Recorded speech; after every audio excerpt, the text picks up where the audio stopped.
Bíblia declarou que o 7º espaço de tempo a cada semana é santificado. Agora você conhece a história. Adão e Eva foram provados a respeito do fruto, pecaram, foram expulsos do jardim, aconteceu muita coisa, e de repente, passado anos, centenas de anos depois, Deus, Ele cumpre aquela promessa que foi feita a Abraão, que foi passada a Jacó, e agora Ele está diante dos descendentes da nação de Israel. Deus chama Moisés ao monte, e ali Deus escreve em 2 tábuas de pedra 10 ordens que todo ser humano deveria cumprir para receber a aprovação de Deus, conforme o seu caráter, conforme a sua disciplina. E ali Deus deixou bem claro. Deus começa dizendo que aquele que quer servir a Ele não deve ter outros deuses, porque somente um é Deus, somente um é Senhor. A respeito da adoração a matérias, existem algumas coisas que Deus santificou, outras Deus não santificou. E agora Deus diz que a adoração a Ele não se pode por meio de imagens, simplesmente porque Ele não santificou imagens. E agora Deus diz também que aqueles que buscam a tua presença não deveriam buscar a tua presença em vão. Ou seja, Deus é sério demais para que se faça brincadeiras com o nome dele. E então no 4º mandamento, Deus diz assim: lembre-se.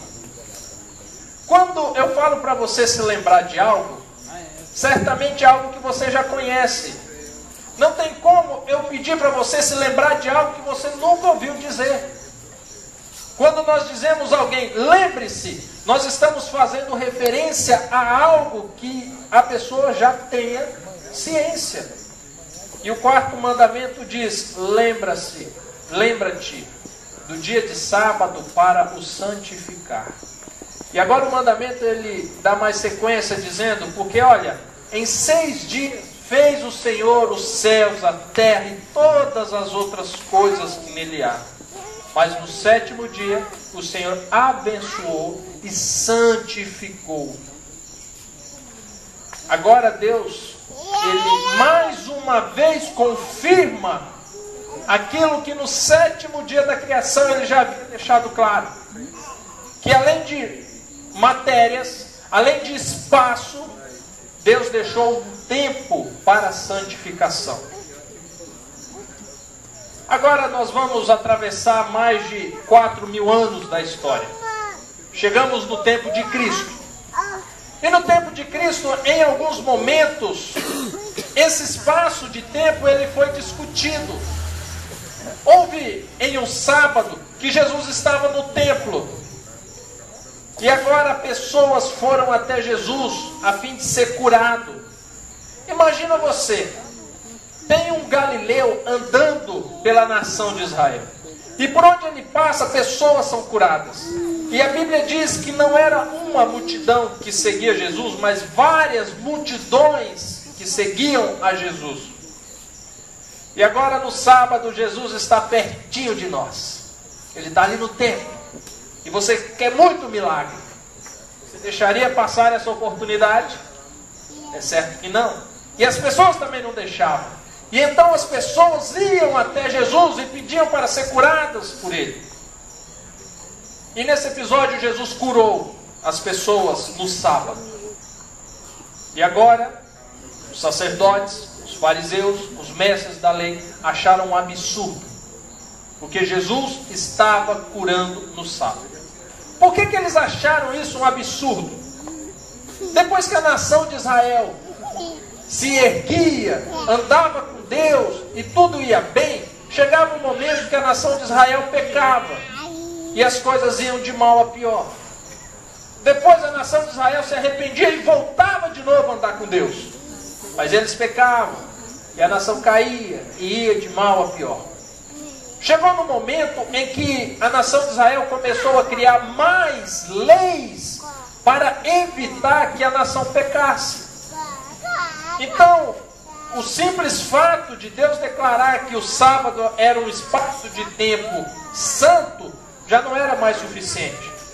Agora criaram-se leis que no sábado as pessoas não podiam cuspir no chão, as pessoas não podiam dar uma certa quantidade de passos, alguns não banhavam ao sábado, outros não preparavam alimentos ao sábado, e era uma série de coisas que não poderiam fazer de maneira nenhuma ao sábado. Mas a santificação que desde o início Deus havia declarado, ninguém fazia. E agora Jesus declara que ele não veio para mudar as leis e as orientações dos profetas, mas ele veio para cumprir.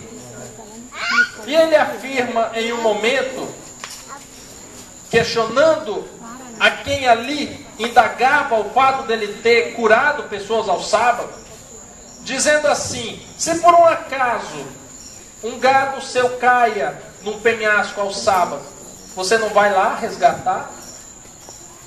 Quando Jesus fala isso, ele quer dizer que quando se faz necessário salvar, resgatar, ajudar todo aquele que tem vida, não existe um dia específico para isso. O processo de santificação é justamente nós amarmos o próximo como a nós mesmos. Mas os fariseus achavam aquilo um absurdo. E Jesus disse assim: o Filho do Homem, até do sábado, ele é Senhor. Alegando que Jesus ele estava acima do sábado. Não que Jesus quebrou o mandamento, porque foi ele mesmo que criou, mas dizendo que ele, por ter tamanha autoridade, ele cumpria o mandamento. Agora Jesus é morto na sexta-feira. Ao domingo ele ressuscita, mas ao sábado não tem ministério. Jesus, aquele que na criação ao sábado descansou, agora na cruz ele termina a tua obra. Ele diz ao Pai de braços abertos: Pai, está consumado, está feito todas as coisas. E ao sábado Jesus descansa, trazendo a provação de que até do sábado ele era Senhor. Agora, quando nós olhamos para os dias de hoje, nós precisamos entender uma coisa. No meio cristão, quando se discute a respeito de santificação, de leis, existem inúmeras coisas que nos conduzem à santificação, que muitas pessoas não querem abrir mão. Quando a gente fala em santificação, a gente precisa entender que o nosso corpo, ele precisa se tornar templo do Espírito Santo. Então, além do espaço de tempo que eu vou me santificar, eu preciso tomar cuidado com o que eu vejo, com o que eu escuto, com o que eu falo, com o que eu como, e com o que eu faço, onde eu faço, com quem eu faço. Todas essas coisas contribuem para a minha santificação ou não. E dentro de todas essas coisas, Deus deixou bem claro que o espaço de tempo da santificação ele é crucial para que ela seja realizada perfeitamente. Jesus ele renovou a aliança antes de morrer. Na quinta-feira Jesus fez uma nova aliança. Alguns alegando que agora Jesus fez uma nova aliança, não se fazia mais necessário observar o que aconteceu lá na criação do sétimo dia. Mas 2 dias depois, Jesus ele faz ênfase à criação, deixando bem claro que o que Deus criou no início, o que Deus instituiu no Monte Sinai, o que Jesus pregou a sua vida inteira, Ele cumpriu com a sua morte. 2000 anos depois, nós não encontramos na Bíblia nenhuma fórmula nova para a santificação.